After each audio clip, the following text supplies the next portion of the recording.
Salve, salve galera, Ferrer na área, saca só.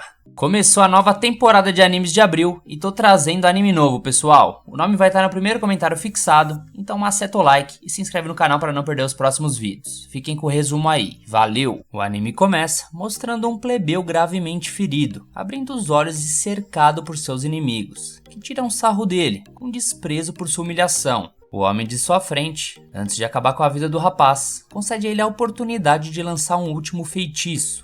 O garoto ferido se esforça para dar tudo de si, porém tudo que consegue fazer é soltar uma magia fraca, que dissipa antes mesmo de alcançar o homem. Diante disso, o inimigo comenta uma frase dita pelo pai da magia, William Bordeaux: o mais importante para um mago é sua linhagem, talento e esforço. E ele ainda diz que um plebeu como ele jamais conseguiria ser um mago só com esforço, visto que não possui talento e linhagem. E por último, lança uma magia de fogo, que põe o garoto em um micro-ondas. Porém, ao invés de se desesperar, o garoto fica encantado com a magia fantástica que aquele nobre mago lançou. E por mais que as chamas fossem dolorosas, ele enxerga a beleza naquilo e se empolga para aprender a fazer o mesmo. Enquanto ele admira o feitiço em volta dele, o fogo torna seu corpo em poeira, mandando ele de base. Logo em seguida, vemos um bebê acordando diante de várias empregadas, porém com a consciência do plebeu que tinha acabado de morrer. Sem saber onde está e nem quem são aquelas pessoas, o bebê pensa em se defender com uma bola de fogo, por pensar que são gigantes. Então, movendo suas pequenas mãos, ele invoca uma magia que explode dentro da torre onde ele estava. E em torno do castelo, vemos toda a população comemorando o nascimento do sétimo príncipe do reino Saloum, o nosso protagonista, chamado de Lloyd. E já no seu primeiro dia de vida, deixa as criadas surpresas com seu estranho talento. Alguns anos se passam e o reino de Saloum parece em paz, tranquilo e na expectativa do crescimento de um novo líder da nação. Enquanto dentro do castelo, as empregadas procuram pelo jovem príncipe entre os enormes corredores. Porém, o garoto consegue despistar as criadas e tenta sair de fininho, até encontrar dois homens no caminho e pede para eles não caguetarem para as empregadas onde ele tá. Os rapazes aceitam o pedido e chamam o pequeno Lloyd para caçar, já que esse é normalmente um passatempo da realeza, mas a criança só quer saber de brincar de esconde-esconde. Um dos homens questiona se vale a pena ganhar a moral de um garoto que tá fora da briga pelo trono, porém o outro responde, lembrando que Lloyd começou a falar com poucos dias de vida, e desde sempre lê livros de magia ao invés dos livros de criança, até mesmo recusou o leite do peito materno como espelho do cavaleirismo, e ainda por cima, o homem acredita que Lloyd seja a reencarnação de William Bordeaux, o pai da magia. Enquanto isso, nosso protagonista concorda que reencarnou, mas ressalta que na vida passada era só um plebeu qualquer da cidade de Salomite. Ele não faz ideia do porquê ainda tem suas memórias antigas, ou porque renasceu como nobre da família real, já que ele nunca se importou com títulos e glórias, desde a sua vida passada. A sua única e verdadeira obsessão era explorar e estudar magia, e pelo menos essa biblioteca cabulosa pode fornecer todo o conhecimento que ele sempre quis, e ainda mais um pouco, ao contrário da antiga Academia de Magia de Saloum. Contudo, quando ia retomar seus queridos estudos, uma criada chamada Silfa puxa o garoto para o seu treinamento de batalha. Quando chegam lá, Lloyd demonstra ter grande talento com a espada de madeira, mas não entende o motivo do sétimo príncipe, sem chances de subir ao trono, precisar realmente fazer esse treinamento. A garota lembra a ele que sucessão não é tudo e que um membro da realeza deve saber como manusear uma arma. E desde que foi encarregada pela educação do garoto há 3 anos atrás, Silfa faz o que pode para desenvolver o príncipe da melhor forma, portanto leva seu trabalho muito a sério. Nisso, nosso protagonista percebe que fazer corpo mole só vai fazer o treino durar mais. Por isso, volta ao duelo com uma tática para a luta acabar logo e ele poder voltar a ler. Ele usa uma magia de controle para imitar todos os movimentos da professora, fazendo parecer que ela está lutando contra si mesmo. No entanto, como a mulher é mais alta e mais forte, não adianta nada ele copiar os movimentos estando em desvantagem, e por essa razão, Lloyd vai além disso. Ele conjura um crescimento biológico, junto de um aprimoramento físico, além de uma levitação que coloca ele em pé de igualdade com a criada. Com isso, nosso protagonista cobre as desvantagens que tinha e acredita que agora pode sim vencer a luta. Ele então usa uma carta na manga para acertar Silfa de vez. Levando em conta que ele tá agindo como ela há bastante tempo, a garota tá certa que todos os movimentos do garoto serão imitações. Por isso, Lloyd improvisa um contra-ataque diferente para surpreender ela. Ele avança com velocidade pelas costas da garota e a golpeia, mas além de defender o ataque, Silpha já sabia que o moleque estava usando o hack, dá com o cabo da espada na fuça dele. Logo ela revela que o prota fez a espada crescer para ganhar mais alcance e levitou durante o duelo para igualar a altura. No entanto, ao invés de dar uma bronca no garoto ou dar uma punição, ela elogia ele por ter conseguido conjurar duas magias ao mesmo tempo, algo que até os feiticeiros da corte têm dificuldades para fazer. Girando ele para um lado e para o outro igual um pet, ela pede para o jovem não ser muito ganancioso para evoluir, porém mal sabe ela, já que Lloyd reflete que na verdade estava usando 4 magias ao mesmo tempo, mas prefere ficar quieto quanto a isso, além de manter silêncio sobre seu real poder. Já pela noite, nosso protagonista atravessa o palácio escondido para checar se é verdade um rumor, que sempre escutou sobre uma biblioteca secreta no subsolo, e usando magia de invisibilidade, ele se aproxima de um guarda e diz que realmente existe essa biblioteca, alertando o companheiro para não baixar a guarda, já que nesse local proibido existe uma magia que poderia abalar o reino, além de um perigoso demônio que foi selado lá dentro. Animado com as informações, nosso protagonista desce as escadas enquanto um guarda garante que nenhum bandido é capaz de furar a segurança deles. E mesmo que consiga, 10 magos usaram sua magia mais forte para selar a entrada, criando uma barreira inabalável. Entretanto, Lloyd destrói o selo como se fosse um cadeado enferrujado e fica maravilhado por ter vivido 10 anos naquele lugar sem fazer ideia que por lá tinha uma seção tão incrível e escondida. Sem pensar 2 vezes, ele explora a biblioteca todo bobo, como uma criança na Disney. Planejando reconstruir o selo da entrada quando for embora, eis que do nada uma estranha criatura surge de dentro de um livro e se mostra impressionado por um moleque ter finalmente ultrapassado a barreira mágica. O monstro se apresenta como Grimoire, o demônio do livro proibido.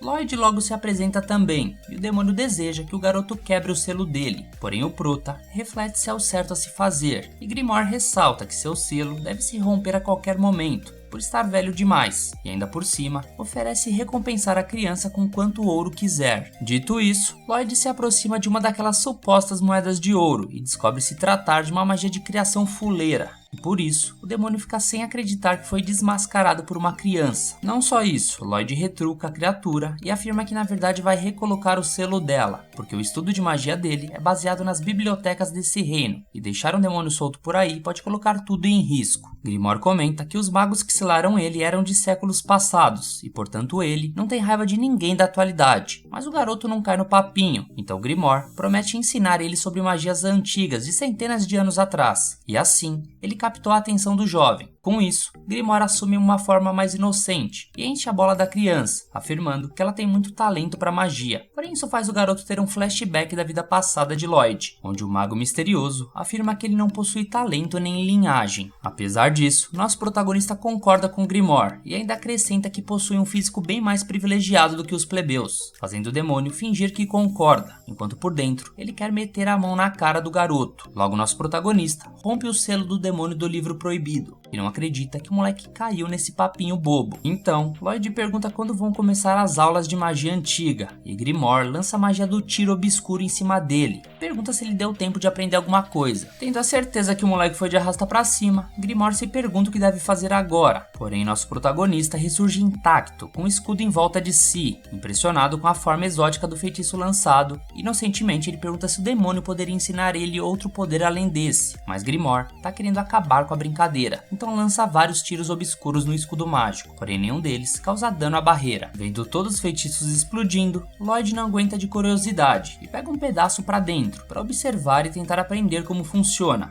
O dedo do garoto se desintegra com a densidade da mana, porém ele lambe o dedo esfolado como se fosse algodão doce e pede pro demônio mandar a próxima lição. Grimoire fica maluco e assume uma transformação que permite conjurar o tiro obscuro espiral. Quando a magia atinge a barreira, nosso prota aproveita para analisar que a fusão de 2 encantamentos é um tipo de magia especial, que só demônios de 2 bocas podem conjurar, como se fosse um estágio mais avançado do tiro obscuro normal. Apesar da admiração pelo feitiço, ele não foi capaz nem ao menos de arranhar o escudo mágico do prota. E com isso, Grimoire simplesmente não acredita que sua magia mais poderosa é inútil contra essa barreira. Lloyd ignora a frustração do demônio e comenta que ele se empolgou muito ao aprender sobre esse feitiço, decorando a fórmula e o controle do fluxo de mana como se fosse a coisa mais divertida do mundo. A essa altura do campeonato, Grimoire não sabe nem mais como reagir a essa criança louca, então tenta fugir por medo de acontecer o pior. No entanto, Lloyd tinha estendido sua barreira até os limites da biblioteca para proteger a entrada do castelo. Então o demônio perde a última cartada e pelo menos tenta convencer a criança que ele não estava tentando fugir. Nosso prota acredita na palavra do demônio e explica que na verdade deu uma brecha meio perigosa no passado. Então agora resolveu se precaver e isolar os ambientes que poderia dar ruim. Grimoire perde a paciência de novo com essa história e volta a ameaçar o príncipe. Porém Lloyd não tá afim de defender mais um tiro obscuro. Dessa vez ele quer ver uma magia antiga defensiva e por isso invoca a bola de fogo impetuosa para o demônio defender. Apesar da boa intenção do garoto, Grimoire quase vira churrasquinho na biblioteca inteiramente devastada. E o nosso prota pergunta por que ele não se defendeu. Em seguida, o príncipe usa sua magia para restaurar o local inteiro, já que sua bola de fogo tinha devastado o local. E tudo que Grimoire quer saber é quem é esse pirralho overpower. O demônio baba o ovo do garoto para limpar sua barra, e o prota devolve os elogios de volta.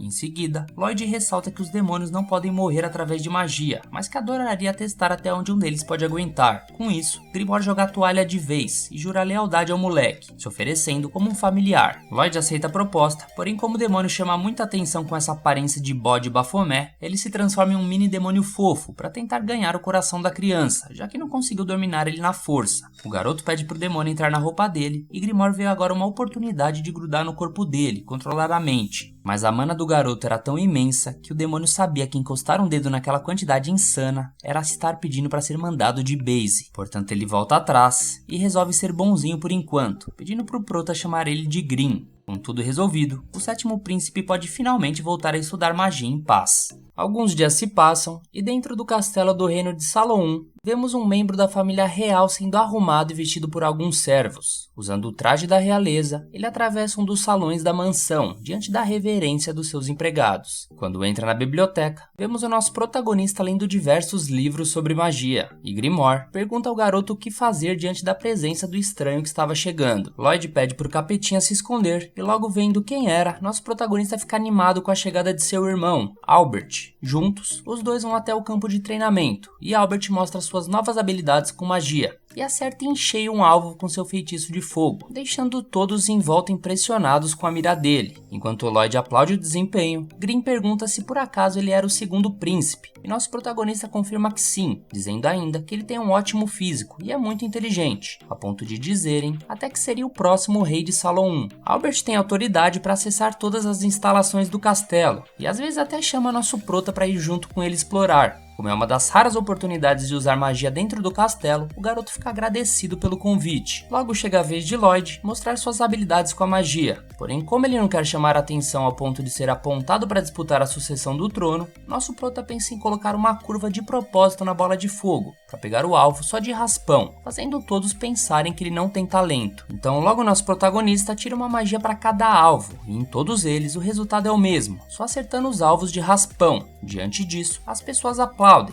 porém um tiozinho ironiza o fato do garoto só conseguir ter acertado de raspão, enquanto o Green se questiona se o homem sabe o quão difícil é fazer tudo isso de propósito. Em seguida, o garoto decide adicionar rotações a bolas de fogo, poupando mana e tornando a trajetória mais estável. Porém, antes de atirar, Albert se despede do irmão para fazer um pequeno descanso. Mas todos os presentes vão embora junto do segundo príncipe. E se vocês acharam que Lloyd ia ficar puto por isso, muito pelo contrário, ele comemora o fato de ter o stand de tiro só pra ele, que já estava louco para testar seus novos poderes, como por exemplo o truque de encantamento duplo que aprendeu com o Grimoire. O capetinha alerta que essa técnica é exclusiva para demônios, porque caso humanos tentem fazer isso, pode acabar ganhando uma segunda boca de graça. Nesse caso, como quem não quer nada, nosso prota absorve o Green para dentro do seu corpo e manifesta ele na sua própria mão, deixando o demônio revoltado. Mesmo assim, Lloyd pede para ele lançar a bola de fogo impetuosa, e o pequeno tira a onda que magia avançada não era nada para ele. No entanto, uma porrada de feitiços aleatório se mistura no corpo compartilhado pelos dois, e depois de uma série de alucinações sonoras e visuais, Green parece ter voltado de um genjutsu. Refletindo um pouco sobre o acontecido, nosso prota lembra que eles acabaram de experimentar uma pilha de feitiços, que é uma técnica de misturar encantamentos de vários feitiços para reduzir o tempo de conjuração deles. Aparentemente, o moleque estava invocando umas centenas de magia ao mesmo tempo, e isso causou essa combustão.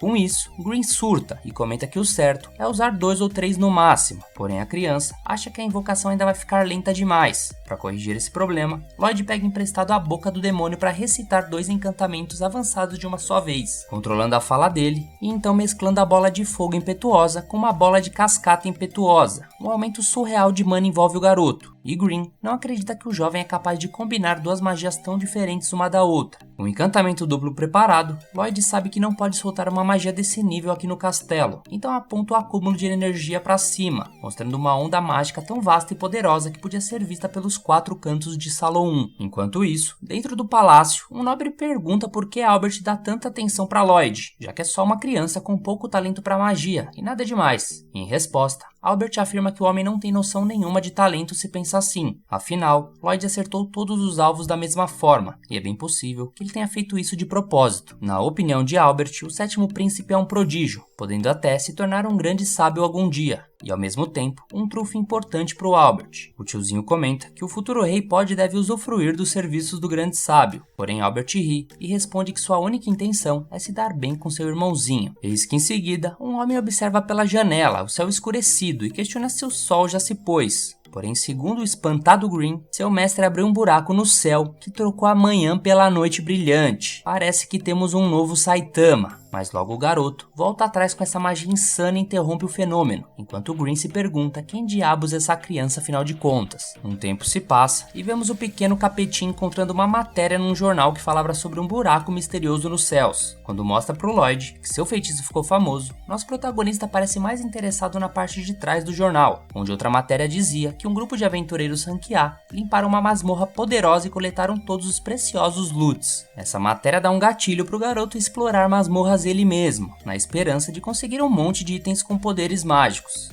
Green argumenta que a família real vai surtar quando não encontrar ele nos domínios do reino, então nosso prota resolve o problema, criando uma réplica de madeira de si mesmo, totalmente idêntica, tanto na aparência quanto o material que imita os ossos e pele, com as raízes funcionando como sistema circulatório. A cópia é tão perfeita que Green afirma que Lloyd vai poder sair bem tranquilo, mas o garoto responde que se fosse fácil assim, já teria zarpado antes. Segundo nosso prota, o verdadeiro problema é a Sylph, que em outro dia chegou no quarto dele comentando que ele tinha crescido 0,07 milímetros nos últimos dias, e por essa razão, o garoto duvida que enganaria aquela mulher com um boneco que só sabe dançar feito um TikTok, mas felizmente ele tem outra carta na manga. Então logo vemos o prota já sobrevoando pelos ares de Salão 1 em direção à sua jornada, enquanto se comunicava com seu clone através do Green, que possuiu a cópia do Lloyd enquanto conversa com ele através da mão do garoto. As servas em volta observam um boneco de madeira e comentam que o príncipe tá muito gatinho. Elas acham ele a coisa mais fofa do mundo. Enquanto isso, Green tá tentando manter a postura depois de ter colocado a mente na réplica e o corpo na mão do Lloyd. Então o prota pede pro bode ficar esperto com a Sylph e parte pra aventura, enquanto o Green aproveita a ausência do garoto no seu corpo falso com mana para trazer terror e pânico para a humanidade. Entretanto, nesse momento, nosso prota diz estar muito feliz por ter Green como familiar e diz que pode contar com ele para tudo. Ouvindo isso, o pequeno bode derrama algumas lágrimas, mas logo se finge de brabo de novo para tentar manter a postura. Enquanto isso, Lloyd não faz ideia de onde achar uma masmorra, por isso para um pouco para raciocinar, até que uma garota surge, parecendo fugir de vários orcs. Ela corre deles por um tempo, logo ela se vira contra eles e ataca um por um, com tanta força que era só hit kill nos grandalhões. Por último, a mulher invoca uma magia que destrói todos eles em pedaços, enquanto vemos sua capa com a palavra escrita guerreiro. Green acha que ela é daquelas artistas marciais, e Lloyd adorou a forma como ela respira, porque ela canaliza uma energia chamada Ki, através de seus corpos pela respiração, o que permite o uso de técnicas incríveis. Nessa hora, a guerreira manda quem estiver escondido mostrar a cara, e nosso prota vê uma chance de aprender mais sobre essa respiração. Porém, Green comenta que ela pode descobrir que o garoto é um príncipe de Salão 1. Nosso prota então continua escondido e a garota diz identificar ele como inimigo e se prepara para enfrentar ele. No entanto, o garoto tinha se disfarçado de aventureiro novato chamado Robert,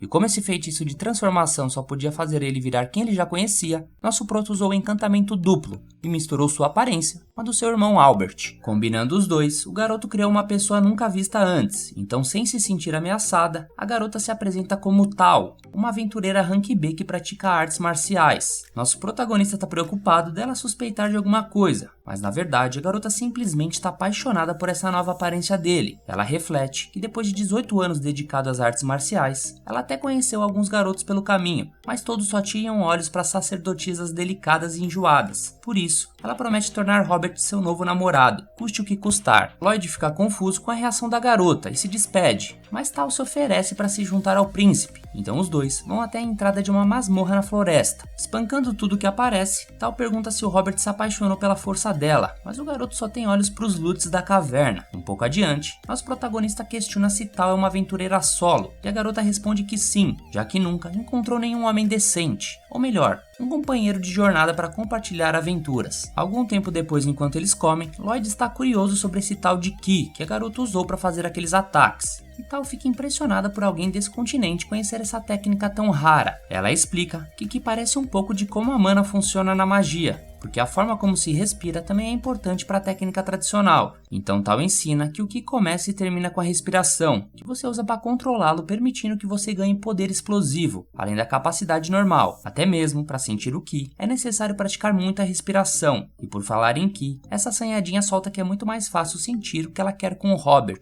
Porém nessa hora, o garoto estava tentando imitar a respiração para sentir essa manifestação nele. E depois dele falhar, a garota dá uma bronca no garoto, porque ele correu o risco de ferrar o pulmão, já que não tem o costume com essa técnica. Apesar de tudo, Lloyd consegue sentir essa vibração no seu interior, uma energia separada da mana dentro do seu corpo, e fica emocionado ao ter presenciado um momento tão belo da magia. Vendo a persistência do garoto por esse objetivo, Tal promete que vai ensinar mais para ele sobre essa técnica, então ela pede para ele praticar mantendo essa respiração até eles saírem da masmorra. A cena corta e vemos Green curtindo seu dia de magnata, não entendendo como aquele pirralho não liga para esse conforto todo e só fica querendo saber de magia o dia inteiro. Nesse momento, Sylvie se aproxima e Green já sabe que isso vai dar problema. Enquanto isso, Tal mostrava para o nosso príncipe o poder da explosão de Ki que ela usou para derrotar de primeiro o chefe dessa masmorra, o Lobo Cinzento. Com isso, agora eles podem abrir o baú e pegar o loot, mas a garota avisa que uma masmorra easy dessa não deve dar nenhum item que preste. E vendo o garoto fascinado pela aparência do baú, Tal comenta que ele parece mais interessado no baú em si do que no que tem dentro dele. E logo depois, repara que ele manteve a respiração do Ki até agora, e por isso, começa a considerar que de fato, esse homem seja o amor da sua vida, e que até mesmo o chato do seu avô aprova esse noivado. Dito isso, seu amado Robert só tem olhos pro baú do tesouro, só que ao abrir a parada, uma armadilha é ativada e quase fatia os dois no meio. Após isso, um Lich surge por debaixo do baú e flutua na frente dos dois. Apesar da aparência cabulosa, Lloyd parece interessado mais em saber se ele seria mais um chefe da masmorra do que de fato no monstro. Nosso prota pergunta que tipo de criatura era essa, mas a garota logo corta o assunto, pedindo pro Lloyd esperar lá fora. O garoto tenta negar de ir embora, mas Tal, sem pensar duas vezes, força ele através de uma técnica para ficar sozinha contra esse poderoso inimigo. Nessa hora, a garota é atacada pelo Lich, e mesmo que ela fique triste por ter tratado o Robert daquele jeito, a força do inimigo mostra que era melhor aquilo do que o garoto ir de base ali. Tal até bate de frente com o Lich, porém não consegue entender o motivo desse monstro tão forte estar numa masmorra de nível tão baixo, sendo que até aventureiros rank A teriam dificuldades contra ele. Já nosso prota, depois de ser expulso pela garota, fica frustrado por não ter aprendido mais sobre o Ki, então ele abre uma barreira que atropela os monstros pela frente, até que ele consegue frear e parar. Apesar de tudo, ele não sabe se deveria voltar pra lá ou não, por isso pede opinião do capetinha, mas Green nessas horas está passando perrengue e só consegue pedir pro mestre voltar. Nesse momento, Tal continua lutando contra o inimigo, mas ela sabe que não pode vencer essa luta e que o fim será triste. Mas já que ela conseguiu mandar o Robert pra fora,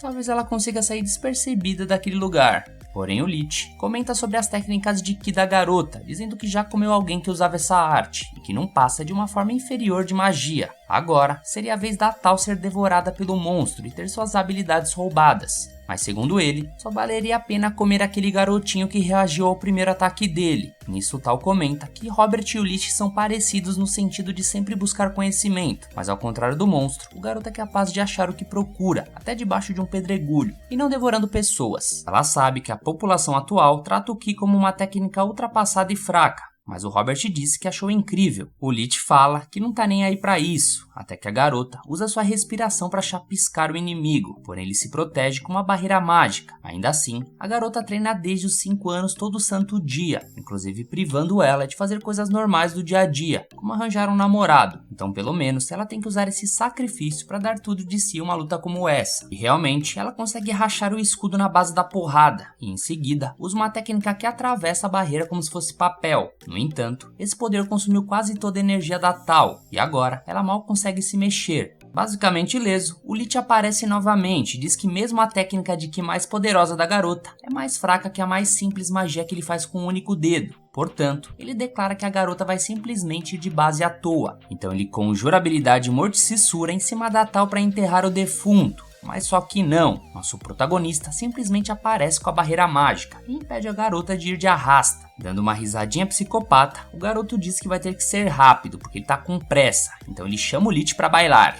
A garota olha assustada pro nosso protagonista, que ela achou que fosse um inocente, enquanto o Lich acha graça da arrogância dele e prepara um feitiço para confirmar sua autoridade. Porém o garoto é extremamente ligeiro e chega nas costas do inimigo, e invoca com seu pulmão a magia disparar, do tipo vento, mesmo sem usar encantamento. O Lich volta a atacar, porém o prota tá confortável dentro da sua barreira, refletindo sobre a combinação entre Ki e Mana. Lembrando dos ensinamentos da Tal, ele foca sua respiração para levar mais ar para os pulmões e acelerar a magia. Com isso, a barreira fica instável e ele percorre a caverna, fazendo o Lich pensar que o prota queria fugir. Porém, o garoto está se esforçando para juntar cada vez mais ar. A barreira continuava suportando os ataques contínuos da criatura. Porém, Lloyd acaba tendo que se desfazer dela para utilizar o ar externo. Ao perceber o alvo exposto, o Lich, achando que estava bacana, lança um feitiço final, mas nosso prota começa a esquivar das investidas para poder absorver cada vez mais oxigênio e concentrar o máximo de Ki possível. Dessa forma, ele manipula sua mana junto com o Ki e começa a conjurar uma magia que se transforma em um disco em sua mão. Esse disco gira em torno de seu corpo para defender o usuário da ameaça mágica. O feitiço não assumiu a forma desejada, então ele cria dessa vez 2 discos mais finos para atingirem o Lich, que recorre à magia Morte-Censura para tentar se proteger. A resistência do monstro consegue bloquear alguns discos, mas Lloyd lança novas magias tão rapidamente que o inimigo não tem tempo para reagir.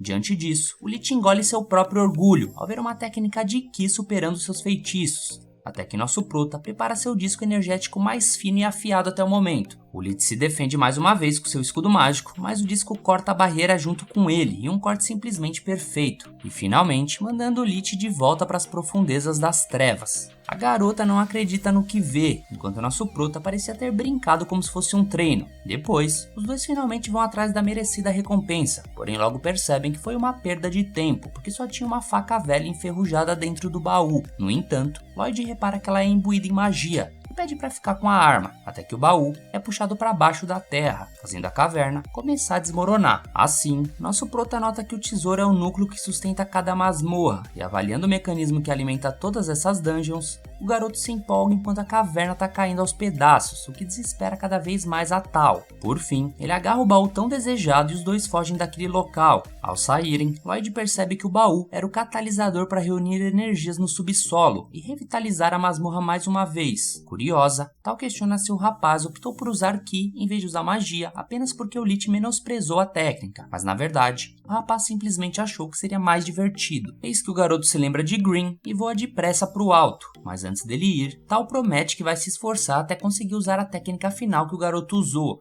a lâmina de Ki. Por fim, antes de partir, Lloyd responde que seja Ki ou magia, o importante é sempre estar melhorando. Quanto à garota, ela realmente pretende ficar mais forte, principalmente para atrair a atenção do Robert, e por isso, ela entra em pânico ao lembrar que não pegou o contato dele. No fim da aventura, Lloyd chega desesperado atrás do Green, e o capetinha estava com 4 hematomas na cabeça, dados pela Sylph durante o treinamento diário. No corrido, o demônio estava em choque, deixando a professora intrigada com esse comportamento peculiar. Então ela resolve ser rigorosa com o aluno, porque ele tinha ficado mais fraco do nada. Depois disso, o Green só chorava feito um bebê, enquanto esperava a volta do seu mestre. Chegando em casa, o garoto esvazia a bolsa de loot, que estava cheia de entulho e lixos, já que a masmorra ruiu e destruiu a maioria dos itens. Um item que sobrou na mão, o Green pergunta se o prota ficou todo esse tempo fora para trazer de recompensa apenas uma faca velha, mas o garoto pede para o amigo não subestimar aquele item. Então, logo depois de colocar a arma na água quente e dar uma raspada na superfície, uma essência de mana começa a sair.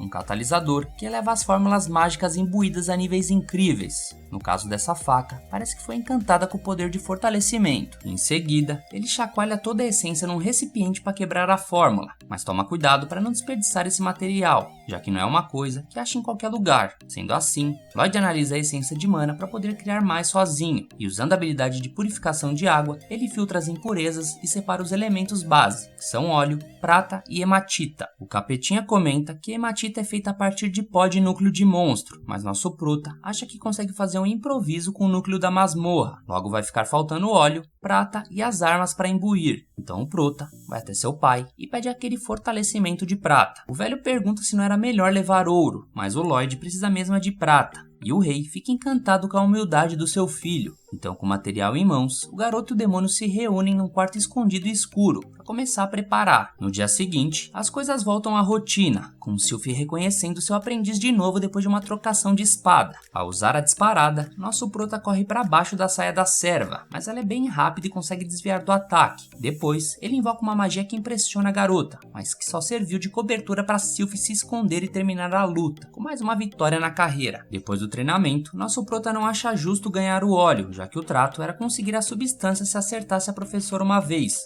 Mas só de ver que o garoto não era mais o Cone de ontem, Sylphie já fica satisfeita com o treino de hoje. Espiando pela janela, o Capetinha fica bolado de não ter vencido a tutora, enquanto ela reflete que o Lloyd pode ser o líder dos cavaleiros quando crescer, já que ele está dominando tanto a espada quanto a magia. Então o garoto se despede e volta com óleos em mãos. Agora só vão faltar as armas para completar a fórmula, então o garoto vai até seu irmão Albert para resolver isso. Albert pensava que o garoto fosse pedir balafine ou cartinhas de Pokémon, mas fica feliz por ver o vício da criança pela magia. Por isso ele pergunta para os seus servos quem quer ter a arma fortalecida pelo seu irmãozinho. Obviamente, ninguém ia negar o pedido de um príncipe, mas os soldados ficam tristes por medo de perderem a espada para um pirralho de 10 anos brincar de encantamento. Enquanto isso, mais uma vez Green só fica dando aquela espiada, e com os materiais em mãos, Lloyd convoca um assistente, vulgo seu clone, enquanto o Capetinha motiva os dois a criarem as armas mais picas do reino. Dito isso, nosso prota desenha 3 camadas de encantamento numa só espada, só para soltar a muscula, além de aplicar melhoria de elasticidade e outras várias fórmulas onde tiverem espaço sobrando. Infelizmente, o aço não aguentou tanta magia e acabou bigodando a espada,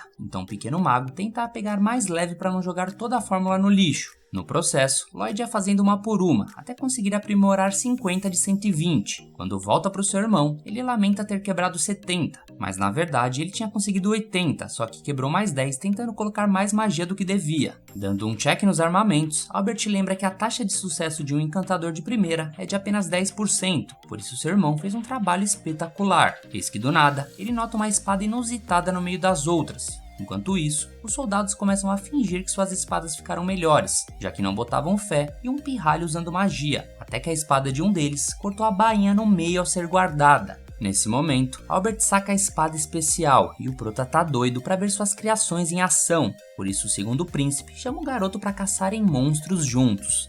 Já no dia seguinte, vemos os nobres numa carruagem pretendendo atravessar a cidade de Salon. Passando dos portões, vemos diversos servos trabalhando no campos de trigo, nas redondezas do reino, até que nosso protagonista acorda da soneca e seu irmão comenta que o destino estava perto. Dirigindo a carruagem, Sylphie explica para o nosso prota que provavelmente não encontrariam criaturas no meio dessa floresta, mas sim no lago mais adiante para onde eles estavam indo. O garoto fica animado com essa aventura que está por vir, já que é muito raro dele ter permissão para sair do castelo, além de que essa é uma ótima chance de testar as armas que ele mesmo criou. Dentro da carruagem, Albert comenta que Sylpha nunca desvia os olhos do pequeno príncipe, e ela responde que se sente grata por ele autorizar ela de poder acompanhar pessoalmente o seu aluno. Porém, quando Albert questiona se existe um sentimento além de apenas proteção, a garota responde ameaçando sacar a espada da bainha, ao invés de usar palavras. Nesse momento, Sylpha percebe algo errado, e logo reparam ser uma emboscada de kobolds, que começam a atacar a carruagem, e os soldados se preparam para proteger os príncipes. Escondido com o nosso prota, Green observa que certamente o garoto já estava ciente disso, e realmente, ele tinha utilizado sua detecção de presença que a Tal tinha ensinado para ele. uma técnica que faz com que ele sinta tudo ao seu redor o tempo todo.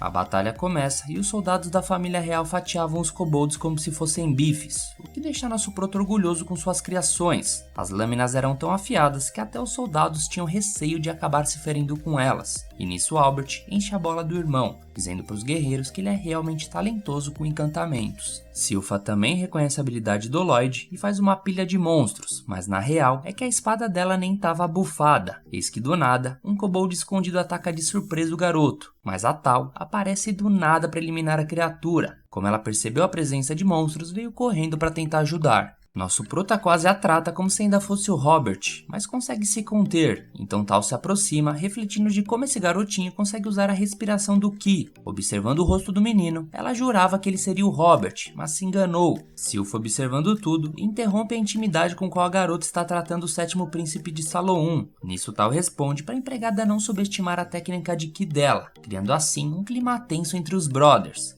Só que logo Albert pacifica a situação, chamando a Tal para acompanhar a carruagem até as margens do lago. Assim que anoitece, eles montam um acampamento para descansar, e vemos Albert se apresentando para Tal como o segundo príncipe do reino de Saloum. Descobrindo o status do garoto, Tal pede desculpas por ter agido daquele jeito mais cedo, enquanto nos pensamentos estava molhadinha pelo príncipe. Ela reflete que Albert até lembra um pouco o Robert, mas com certeza ele não era o garanhão que ela tinha sentido a presença. Enquanto isso, nosso prota tenta ficar escondido, e o carneirinho aconselha que ele não pare a respiração de Ki do nada, senão ia ficar muito suspeito. Então ele decide ficar quietinho dentro da tenda, até que a tal criatura apareça. Lá dentro, Sylvia estava usando a tenda dele e aproveita para mantê-lo seguro, mas o garoto não ficou muito feliz com isso não. Então Silpha é obrigada a demonstrar com um golpe de jiu-jitsu quem realmente mandava na parada, até que Tal surge na tenda e simplesmente não acredita no que estava vendo. A empregada então tenta acertar a lutadora com uma faca, dizendo que tinha sentido a presença de uma Zerruela, e logo ordena que a garota pare com esse olhar inadequado para o pequeno príncipe. Já a Tal nega de pé juntos a acusação da serva. Enquanto isso, nosso prota se retira da confusão e reflete que se continuar assim, não vai ter liberdade para fazer nada. Logo ele encontra seu irmão sentado, desfrutando de um cappuccino, e ele comenta que o nosso prota anda fazendo sucesso com as garotas. Afinal, Silpha mudou consideravelmente desde que começou a cuidar do garoto, e ela olha para ele como se o prota já fosse um adulto. Dito isso, Albert pede para o jovem ter cautela com os relacionamentos que podem surgir pela frente, pois aquelas duas ali parecem um pouco excêntricas. E já que mencionou, ao perceberem um grupo de homens em volta na torcida pela briga, as garotas colocam eles em seus devidos lugares, fazendo nosso prota concordar com a observação do irmão sobre o que disse da dupla. Em seguida, Tal menciona que foi contratada para restaurar um templo antigo que podia ser visto no topo de uma colina ali perto, fazendo Silpha a perguntar por que ela não vai logo cumprir sua tarefa, mas a fim de evitar uma nova confusão, Albert comenta que é perigoso ir até lá sozinha, então convida a garota para passar a noite ali com eles no acampamento. Contudo, eis que do nada, um lobo todo esquisito aparece no acampamento, o que deixa todos na cautela, exceto o nosso prota, que está contente por finalmente ter encontrado um monstro de verdade. Então logo todos se preparam na frente do grande lobo. A empregada Silpha pede pro Lloyd ficar atrás dela, e o prota fica impressionado com a velocidade da criatura, considerando o tamanho dela. Já o pequeno Green refletia sobre o misterioso templo que Tal comentou. Inclusive nesse momento, a lutadora salva um soldado de ir de arrasta, e quando o lobo se prepara para contra-atacar, a garota se esquiva a tempo. Nesse momento, Albert assume a liderança. Com sua espada bufada, ele promete acabar com o lobo que tanto estava atormentando eles. O príncipe Albert lança a bola de fogo impetuosa, envolvendo o lobo-urso em chamas, até deixar ele tostado por completo. Ao lado dele, seus soldados elogiam o poder do segundo príncipe, que passa todo o mérito ao Lloyd por ter encantado sua espada mágica a ponto de deixá-la pelona desse jeito. Em meio à comemoração, Green lembra que aquele lugar acima da colina é um templo que sela um demônio. Nisso, o lobo que estava tostado se erguia novamente como um morto-vivo, acompanhado por criaturas espectrais ao seu redor.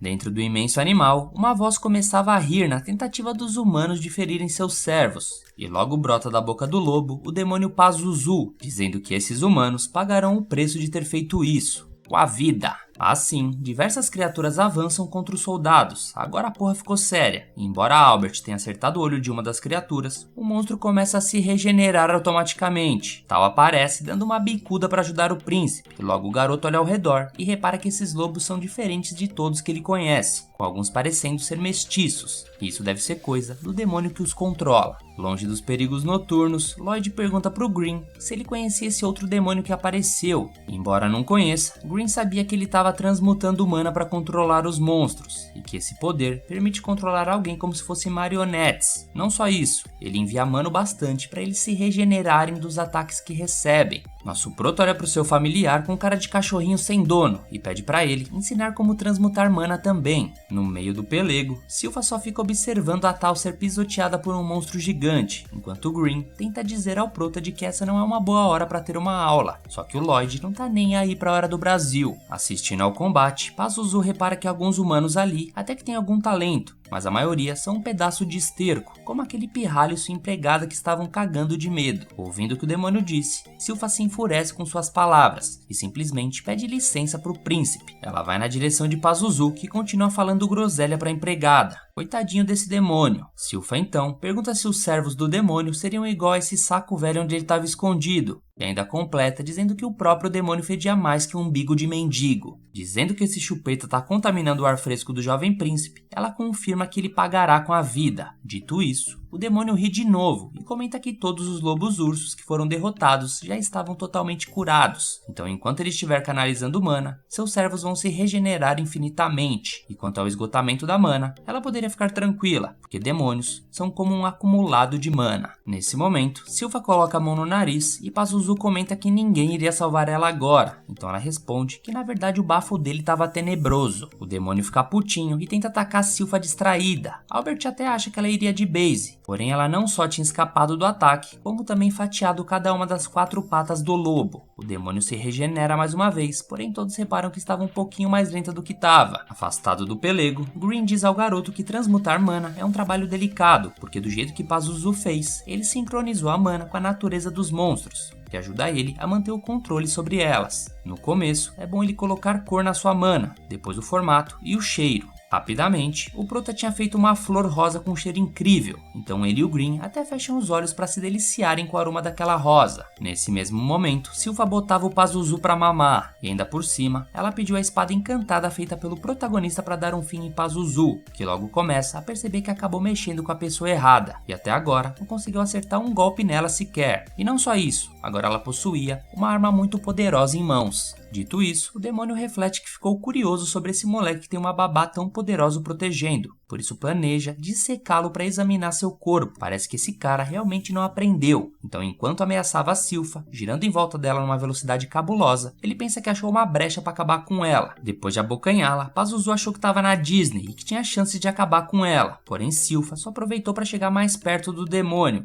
A empregada simplesmente fatiou o lobo do começo ao fim, usando uma técnica do clã Langlis, a ascensão dos 2 dragões, para logo em seguida finalizar utilizando o mergulho da andorinha. Mais bravo do que nunca, Pazuzu grita igual uma cadela véia, dizendo que a garota é apenas uma empregada. Mas sem tempo ruim, Silpha continua sua sequência de golpes, primeiro espetando o rosto dele utilizando a arte das lâminas duplas e em seguida a habilidade do tigre duplo, garras e presas. A empregada simplesmente deixa todos de boca aberta com o tamanho de sua força, enquanto o nosso Prota memorizava seus movimentos. Por fim, Silpha ri de que esse demônio imundo teria chances de sequer tocar no mestre dela, e que a única coisa que ele iria sentir do mestre é realmente uma coisa, a espada encantada por ele. Enquanto isso, nosso protagonista seguia treinando com Green, cagando e andando pro que estava acontecendo. Nisso, Silpha pede que Pazuzu se renda, mas ele ri da cara da empregada, enquanto solta um miasma que envolvia o local. Tal e Albert subjugam os monstros, porém o príncipe comenta que enquanto o demônio estiver vivo, seus familiares podem se regenerar a qualquer momento. Eis que do nada, a névoa faz todos caírem no chão. Nisso, Pazuzu comenta que faz pouco mais de um século que ele quebrou o selo do santuário,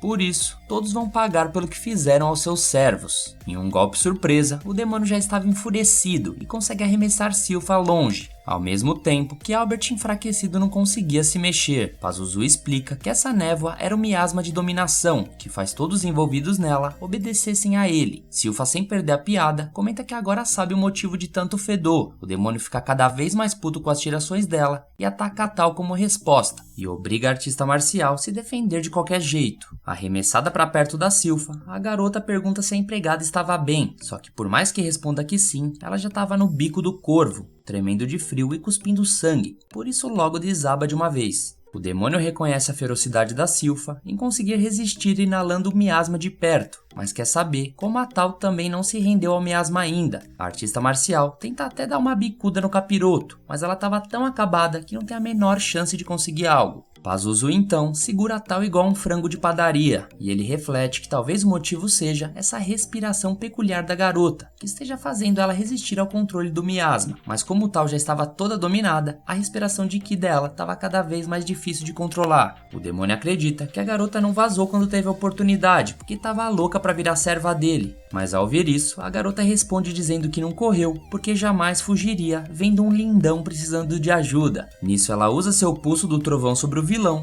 e acaba agindo por impulso ao usar uma técnica tão poderosa, e isso acabou desestabilizando a respiração dela, e para piorar, ela é surpreendida pelo monstro do Pazuzu, que se regenerou e abocanhou a garota. O demônio questiona quem seria esse bonitão que a garota tinha falado antes, porque todos que ele viu até agora são apenas um monte de lixo feioso que estavam espalhados pelo chão. Ele completa dizendo que bonito mesmo é poder regenerar seus servos quantas vezes fosse preciso. Usando o miasma de dominação máxima para controlar de vez a garota, Tal ainda consegue sentir uma presença que faz ela perceber que estava certa esse tempo todo. De uma coisa ela tinha certeza, que o cara mais gostoso de todos estava chegando para chutar a bunda desse demônio. O lobo acaba engolindo a garota e vemos Pazuzu comentando que no fim ela era apenas uma humana como outra qualquer. Porém, ele não poderia deixar a Silpha passar, já que ela seria uma boa adição aos seus lacaios. Enquanto isso, logo abaixo, nosso protagonista achava que era Jesus e brincava andando sobre a água. O garoto pergunta se era esse miasma que controlava os lobos, e Pazuzu responde que matou os pais de cada um deles, e depois usou o miasma para substituí-lo na mente dos filhotes. O demônio fica rindo sem parar ao lembrar disso, enquanto nosso prota fazia carinho em uma das feras. Nisso Pazuzu cai na real de que o moleque estava andando dentro do miasma sem problemas, e por isso ele questiona como era possível. Nosso prota responde que não faz ideia, e Pazuzu também repara que tinha outro demônio por perto, e quando ele vê o Green, ele despreza o familiar por ser uma vergonha para a espécie deles ao servir um mero humano. Green nem responde nada para esse Zé Ruela. Ele até especulou em dar algum conselho para o seu companheiro de raça, mas depois do que ele disse, só quer que ele se lasque mesmo. Ouvindo isso, Pazuzu ordena que seus servos o ataquem, sendo perfeito pro Lloyd, já que finalmente ele vai poder ter a oportunidade de testar sua transmutação de mana. Dito isso, nosso prota transmuta os servos do capiroto em animais de estimação gentis, só que no tamanho extra grande. Pazuzu, olhando aquilo, fica incrédulo no que estava acontecendo. Nosso prota reconhece o cão que engoliu sua amiga e pede pro mesmo cuspir ela. Ele deixa ela ali no canto e o demônio volta a soltar seu miasma para conseguir o controle dos seus servos. Mas Green repara que a essas horas do campeonato eles já tinham despertado seu orgulho como monstro, e pelo fato de que foi o demônio que tinha matado seus pais, com sangue nos olhos, cada lobo começa a despedaçar o corpo do Pazuzu, que nesse momento larga a Silpha e a garota cai na água e afunda, enquanto nosso prota assistia de camarote a cena da alcateia de lobos brincando com o capiroto. Mas eis que Pazuzu reage e consegue dar um trato em seus ex-servos, e não só isso, ao subjugar todos eles, o Arrombex ainda menospreza a morte dos pais dele. O demônio já estava no limite de sua fúria, e quando volta suas atenções contra o Lloyd, ele fala que não importa qual magia o garoto use, podendo ser até mesmo uma Genkidama, que mesmo assim, nada seria eficaz contra um demônio. Nosso prota lembra que o pequeno Green tinha falado a mesma coisa anteriormente, mas realmente nunca tinha acontecido de um demônio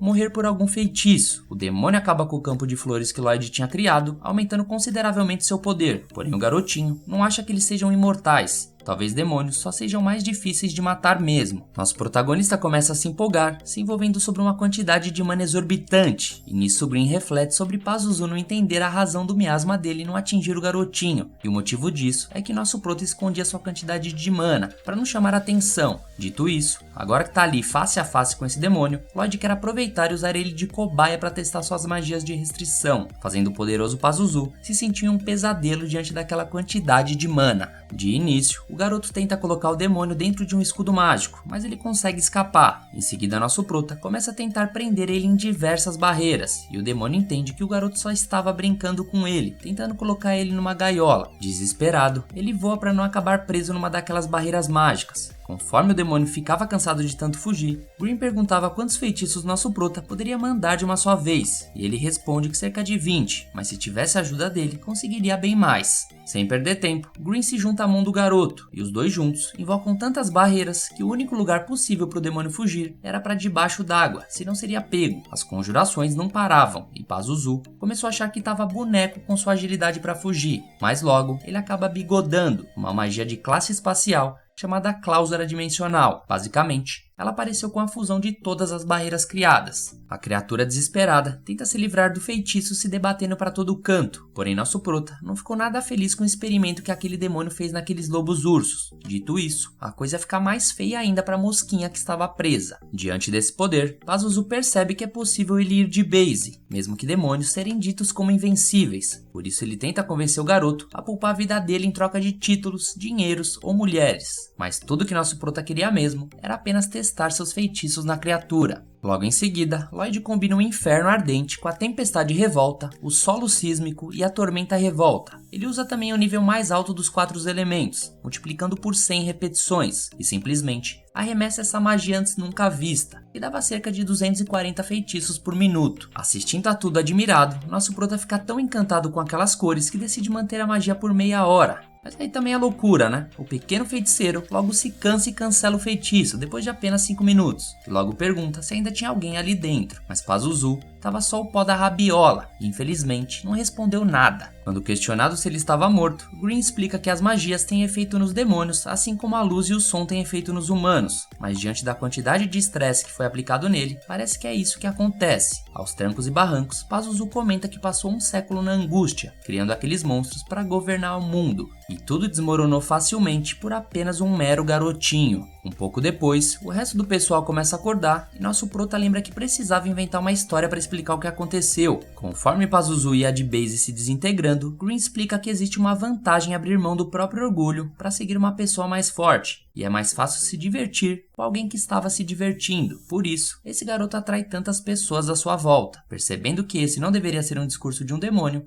Green diz que esse não é o seu caso, que tudo que ele deseja é vingança contra o nosso prota. Então Pazuzu ri e entende que foi de base por não estar se divertindo. Ele aproveita e entrega sua ambição pro Green, o que concede a ele mana extra para conseguir sua vingança em breve. Até parece. Enquanto isso, nosso prota inventava uma lorota que um mago chamado Robert apareceu e salvou todo mundo. E Tal fica pilhada ao ouvir isso, louquinha para reencontrar seu crush. Já na volta para casa, vemos os dois filhos do rei se ajoelhando perante a majestade, e apesar do rei reconhecer a força de Albert ao derrotar um demônio, questiona o fato dele ter partido apenas com poucos guardas. Quando perguntam onde estariam o Robert e a garota Tal, que ajudaram seus filhos, os garotos contam que Robert sumiu antes de todos acordarem. Já a Tal tinha ido atrás do Robert depois da batalha. Na real, a garota era fissurada pelo mago que salvaram eles. Quando a garota percebeu que a capa que ela estava usando era do nosso protagonista, o próprio Lloyd mete o louco dizendo que o Robert tinha ido na floresta adentro, fazendo a garota sair vazada de lá. Dito isso, o próprio rei manifesta o interesse em conhecer esse tal de Robert, porém logo Albert diz que nosso protagonista foi quem realmente ajudou no sucesso da missão, e diante disso, poderiam considerar ele na sucessão do trono, já que a vitória só foi possível com os encantamentos que o nosso prota havia feito nas espadas dos soldados. O rei comenta que isso significaria mais um rival para o próprio Albert, mas o garoto não se importa caso ele não venha a ser a melhor escolha para governar o reino, já que essa decisão deve ser feita para o bem do reino. Além disso, não deveriam julgar ele pela sua idade, já que esse era o motivo do nosso prota ter ficado de fora da disputa pelo trono. O rei se levanta depois de dar uma risadinha e pergunta se Lloyd desejaria se juntar a essa luta pelo trono. Mas surpreendentemente, nosso prota humildemente recusa. A cena corta e vemos nosso protagonista correndo sozinho no pátio do palácio. Logo em seguida, o garoto é esmagado por um dos lobos ursos que ele salvou. Nosso prota conta que ficou surpreso que o novo pet seguiria ele até o reino, ao contrário dos outros que ficaram pela floresta. Observando o garoto fazendo carinho no novo amigo, Green reflete que nosso prota nunca tratou ele dessa forma, então ele aproveita e muda a aparência para ficar parecido com o lobo urso e tentar chamar a atenção do garoto, que pelo visto conseguiu. Nosso prota fica encantado com a fofura do Green e aperta ele como se fosse um bichinho de pelúcia. Na sequência, Silpha aparece dizendo que certamente esse lobo urso gostou do nosso prota. No desespero, o garoto logo esconde o Green às pressas no pelo do lobo e diz que deu um novo nome ao animal, Shiro.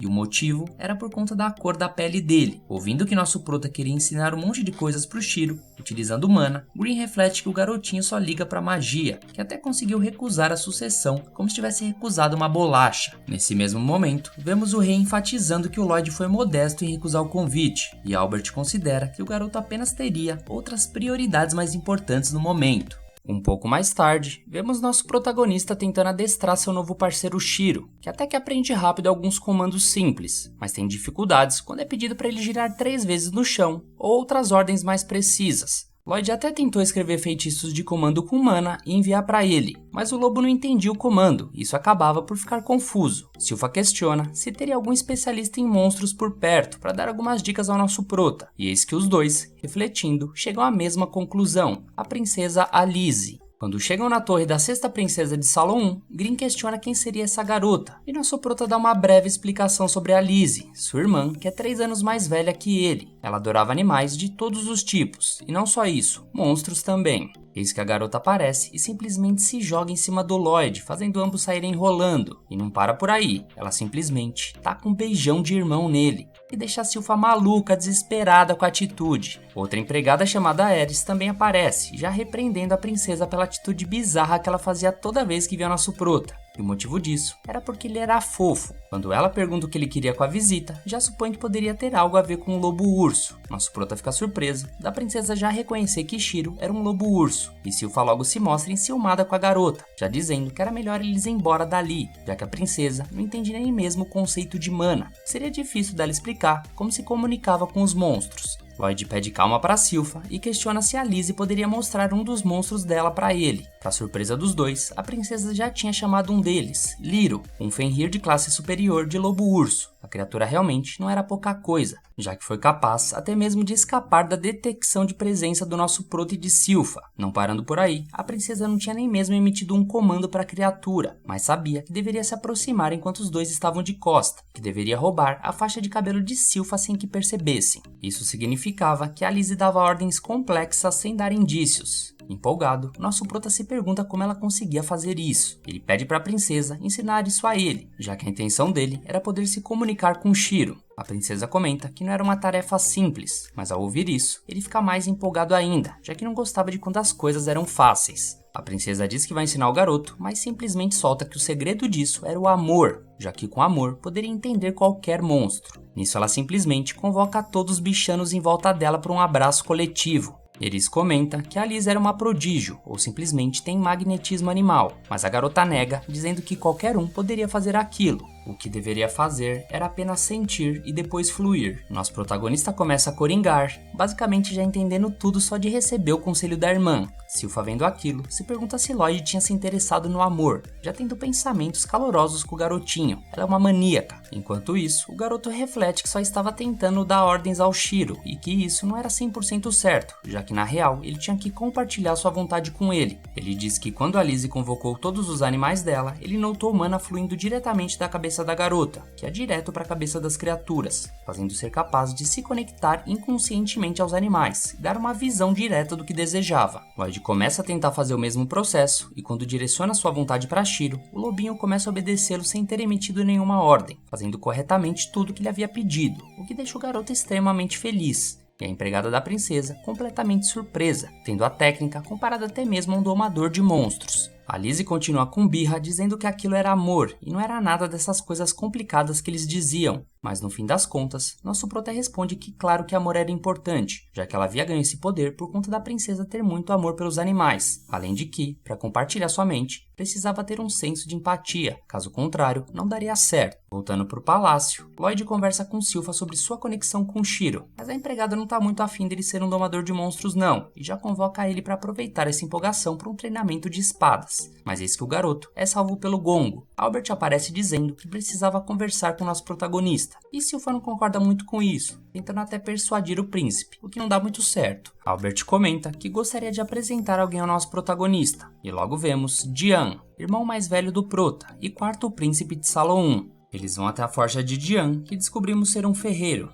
Ele comenta ter ficado sabendo que Lloyd conseguia encantar espadas mágicas. O ferreiro não acredita e o garotinho era capaz de tal feito, ao mesmo tempo que Albert comenta que quando ele tinha 10 anos, tinha ido até a nação vizinha de Bartran, que era famosa por sua forja. Logo, Dian desafia nosso protagonista a fazer o encantamento, dizendo que já tinha todos os materiais necessários. Então Lloyd começa o processo, enquanto Dian fica só observando tudo, passo a passo. O garoto começa a mostrar suas habilidades e não demorou muito para deixar o ferreiro surpreso, já que a espada tinha sido encantada com resistência reforçada, elasticidade, autolimpeza e autorreparação, basicamente criando uma obra-prima. Dian levanta seu irmão extremamente feliz e comenta que com a ajuda dele, poderia conseguir realizar seu sonho, a espada mágica mais forte de todas. Ele basicamente quer criar uma arma encantada que possa passar o encanto ainda no aço quente, o que permite aplicar magias mais avançadas que o normal, uma super arma que só é possível fazer com um encantador e um ferreiro trabalhando juntos. Nisso ele se lembra que quando era criança adorava feitiçaria, mas não deu certo pois não tinha talento, mas que era apaixonado por espadas mágicas, podendo brandir uma que lançava chamas ou que fazia um vento soprar, e pelo que parece, até mesmo nosso prota começou a se empolgar pelo processo de produção dessa espada. Os dois começam os preparativos e é decidido que a espada seria encantada com feitiços de fogo. Lloyd então sugere encantar com a bola de fogo impetuosa, mas Dian supõe que não iria funcionar, já que a fórmula da bola de fogo teria 14 partes, e poderiam conter na espada apenas 5 no máximo. Nosso prota comenta que poderia comprimir o encanto em 2 partes, e quando fazem o primeiro teste, o aço quente simplesmente explode, quebrando só de colocar.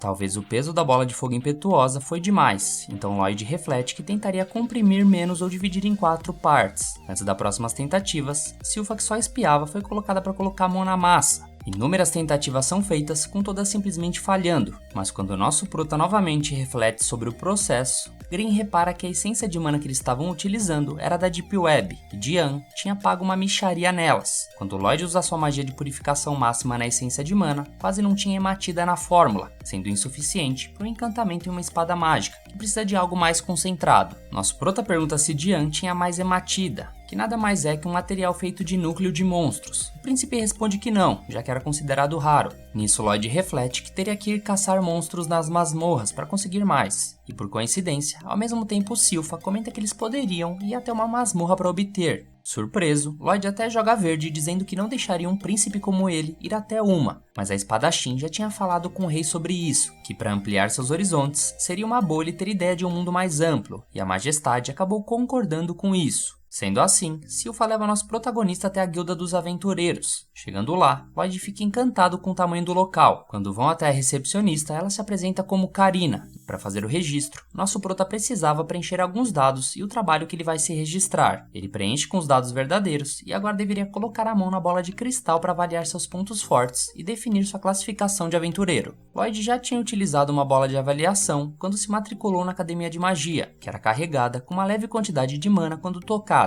Em seguida, usava as informações que absorveu para medir suas habilidades. O problema é que se ele soltasse seu poder total, poderia causar uma explosão na guilda. Então ele pensa em utilizar o mínimo possível de poder mágico. Mesmo colocando o mínimo possível, ele é classificado com nota A para magia e o restante como nota F, tendo uma nota E no geral. Alguns pastranes dão risada da classificação do garoto, mas Karina logo abaixa a bola deles, dizendo que aquilo era notável, tendo classificação A como magia, seria comparável a um feiticeiro experiente. Nisso nosso prota fica frustrado de ter conseguido nota A, já que usou só 1% de seu total, e esperava uma nota mais baixa. Karina comenta que esse garotinho é tão promissor quanto um antigo aventureiro lendário chamado Espadachim Prateado. que deixa os aventureiros falastrões indignados com o que ela diz. Eles comentam que o lendário espadachim devastou inúmeras masmorras como um demônio e quando chegou no rank A, desapareceu de repente, sendo impossível desse nanico ter o mesmo potencial que a lenda. Silpha ignora os chupetas e solicita uma missão de masmorra Catarina, que logo responde que para ir em masmorras é necessário ter pelo menos um aventureiro rank B junto da raid. A empregada então comenta que gostaria de se registrar novamente, porém no meio da conversa, um cabeça de rolão bigodudo chega tentando paparicar Silpha, falando para ela largar o pirralho e se divertir com ele na masmorra. Não gostando do que ouviu, Silpha já fatia um lado do bigode do falastrão, enquanto Karina comenta que ele havia escolhido a garota errada para dar em cima, já que a própria Silpha era o lendário espadachim prateado, o que deixa todos em desespero. Karina também diz que como ela estava se registrando novamente, teria que voltar ao rank C, rebaixando 2 níveis, mas eis que para salvar a pátria, Tal aparece de repente dizendo que poderia ajudar eles. Silpha tenta fugir da garota com nosso prota e questiona que achou que Tal tinha ido atrás daquele Robert,